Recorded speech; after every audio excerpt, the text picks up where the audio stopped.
I'm Helen Herold. I'm the director of the National Museum of the Morgan Horse here at 34 Main Street in Middlebury, Vermont. As we walk through the museum, we're very fortunate to have a wonderful collection of bronzes and sculpture. And one of my favorite pieces is the artist model by Frederick Roth that was done in preparation for the creation of the iconic Morgan Horse statue at UVM Morgan Horse Farm. This was done in 1920, and we are incredibly fortunate to have this artist model as part of our collection here at the museum. We have many paintings and prints and drawings, again, in the archives from the very famous equine artist Jeanne Mellin Herrick, who of course has participated in our Morgan breed for many, many years, both as an artist but also as a professional and a great showman with her husband Fred Herrick. This particular piece of hers is the most recent to be on display here in the museum, and this is here courtesy of the New England Morgan Horse Association, and this is the image of Justin Morgan that she painted in 1982. And it will be featured here prominently in the gallery as both an example of what her interpretation of what Justin Morgan may have looked like, but also as a beautiful example of her amazing artwork. One of our most famous paintings in the collection is this portrait of the very famous Black Hawk, done in 1950 by John Marston. This piece has been reproduced a number of times and is really one of the iconic images of the Morgan breed. It's a very beautiful painting. As you can see, it's in need of some cleaning and restoration right now. But it's still, the beauty of it shines through. This was, of course, a very, very famous Morgan trotting racehorse in the mid-1800s, and he was also a very, very prolific sire. We have a tremendous amount of information on him and his career in our archives, and he's featured prominently in the D.C. Lindsley work, The Morgan Horse, written in 1857. When you get to UVM later, you're also going to see his skeleton, which has been restored and is displayed beautifully in the lobby at UVM, and you will see a life-size reproduction of this image, which is the backdrop for the display case behind the skeleton. This is one of my personal favorites in the museum. It's a portrait painted in 1913 of Croydon Prince by A. Fullerton Phillips. And I love the simplicity of this. I love the folk art quality of it. I love the colors. And this to me is, I think, one of the most beautiful pieces that we have in the archives. Of course, A. Fullerton Phillips was one of the breeders at that point in time who was working hard to preserve the Morgan horse. He wrote the manuscript, The Morgan Horse as I Found Him, which the museum, in conjunction with the Olympic Club, has published in the past. And I think that very few people who've researched him or done study on him and his breeding program really understand that he was also quite a talented artist. These items represent our photographic files that are in the archives, as well as the realia that we have. These are both trophies from the very first All Morgan Horse Show held in 1939 in Woodstock, Vermont, which celebrated the 150th birthday of Justin Morgan, the horse. Both of these trophies were won by members of the Orchid family and were on display during our exhibit last summer, the Orchid Family Legacy. Here we have Ulysses, ridden by a 16 or 17-year-old Lyman Orchid, and the trophy was presented by a descendant of Justin Morgan, the man.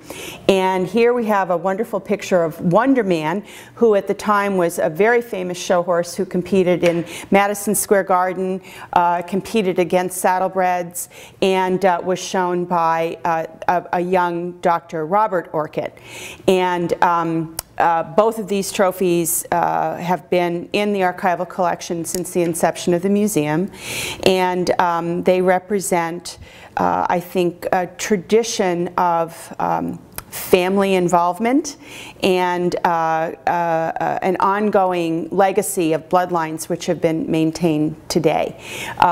This photograph came to us about a year ago, actually from a lady in Maine who was the caretaker of Wonder Man after his retirement. She'd never been to the museum. She brought this and several other memorabilia items having to do with the horse.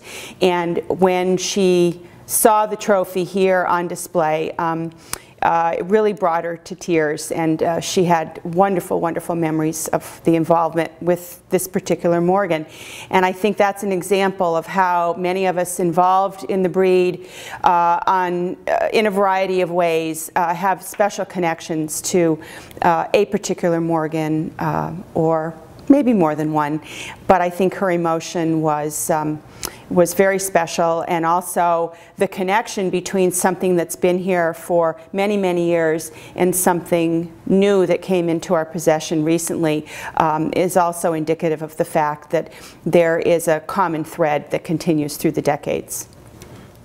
The museum has a significant library, as I mentioned previously, of over 1,000 volumes, and we also have been able to publish and make available the iconic manuscript from 1857, Morgan Horses by D.C. Lindsley.